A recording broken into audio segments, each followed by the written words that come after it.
Hello friends, welcome to topic explain. दोस्तों, लोगों का प्रश्न है कि क्या एक साथ कई एसआईपी स्टार्ट कर सकता हूं या तो एक साथ क्या आप कई एसआईपी कर सकते हैं।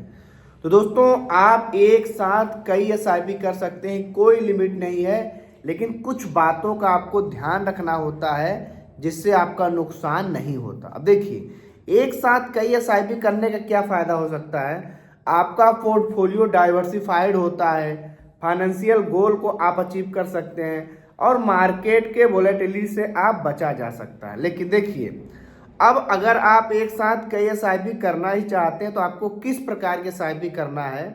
देखिए, आप सबसे पहले एसआईपी कितने अमाउंट का करना चाहते हैं इसको तय करें। उसके बाद आप अलग अलग फंड चुनें। भाई, अगर आपने पूरा पैसा एक ही फंड में डाल दिया, वो फंड नीचे गया तो आपको तो नुकसान हो गया। आपको अलग अलग फंड चुनना है, जैसे large cap, mid cap, small cap, flexi cap, depth, hybrid.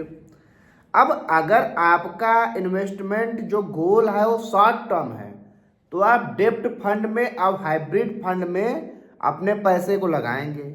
लेकिन अगर आपका जो गोल है वो 10 साल से ज़्यादा है, 7 साल, 20 साल है, तो आप क्या करेंगे, एसआईपी के अमाउंट को अलग अलग फंड में डिस्ट्रीब्यूट करेंगे। उसके बाद उसके जब एक बार आप डिस्ट्रीब्यूट कर देंगे तो आपके अकाउंट से ऑटोमेटिक एसआईपी यानी सिस्टमेटिक इन्वेस्टमेंट प्लान के तहत आपका पैसा कटता रहेगा। अब आप क्या करेंगे, हर 6 महीने बाद अपने फंड को एनालाइज करेंगे कि यार जो मैंने फंड में पैसा लगा रहा हूँ तो सेंसेक्स और निफ्टी के रिटर्न से ज़्यादा मेरा रिटर्न है कि नहीं। अगर भाई वो इंडेक्स को भी नहीं बीट पर कर पा रहा है तो काहे का फंड। अब देखिए, आप हर 6 महीने समीक्षा करेंगे और पोर्टफोलियो जब आप बनाएंगे अगर आपका लॉन्ग टर्म गोल है तो आप ज़्यादा अमाउंट इक्विटी फंड में डालेंगे। इक्विटी फंड में क्यों डालेंगे, क्योंकि सबसे ज़्यादा जो रिटर्न मिलता है आपको इक्विटी फंड में मिलेगा। और आपको एसआईपी का जो सबसे बड़ा फायदा मिलता है, रूपी कॉस्ट एवरेजिंग। रूपी कॉस्ट एवरेजिंग क्या है, क्योंकि आपका एसआईपी हर महीने हो रहा है। अगर एनएबी की रेट कम है तो आपको ज़्यादा एनएबी मिलेगी और एनएबी का रेट ज़्यादा है तो आपको कम एनएबी मिलेगी सेम पैसे में। अब देखिए, इसके लिए आपको क्या कर सकते हैं।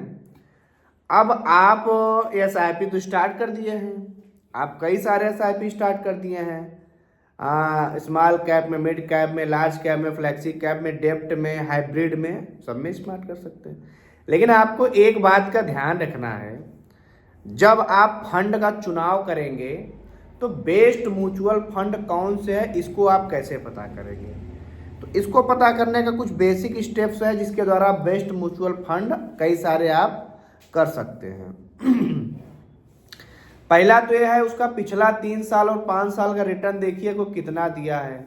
अगर बढ़िया रिटर्न दे रहा है पिछले सालों से तो आगे भी बढ़िया रिटर्न देगा। अगर वो 15-20%, 30% का रिटर्न दे रहा है, जैसे स्मॉल कैप का बंधन का सबसे ज़्यादा दे रहा है, मिड कैप में मोतीलाल ओसवाल का सबसे ज़्यादा इस समय दे रहा है, और लार्ज कैप में निप्पॉन इंडिया का। तो इस प्रकार आप देखिए, फंड तो बहुत सारे हैं। आप ये तो पहला पैरामीटर हो गया कि अभी कौन दे रहा है। दूसरा पैरामीटर हो गया कि आप उस फंड में पैसा डालने से पहले देखें कि उस फंड का कैपिटलाइजेशन कितना, उस फंड के पास पैसा कितना है। अगर किसी फंड में 8, 9, 10 हज़ार करोड़ से ज़्यादा का पैसा है तभी आप उस फंड में पैसा लगाएंगे। ऐसा नहीं कि पिछले बहुत कम लोगों ने उसको पंप एंड डंप किया है। तो कोई स्टेबल फंड होना चाहिए और वो एक प्रतिष्ठित फंड होना चाहिए ना।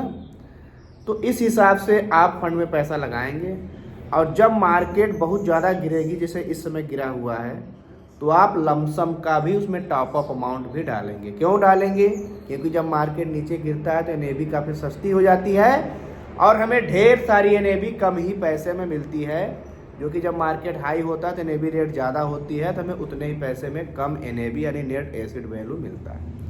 आपका कोई प्रश्न है तो आप हमें कमेंट में पूछ सकते हैं। वीडियो अच्छा लगा वीडियो को लाइक करिए, चैनल पर पहली बार सब्सक्राइब करिए। मिलेंगे अगली वीडियो में, तब तक के लिए जय हिंद।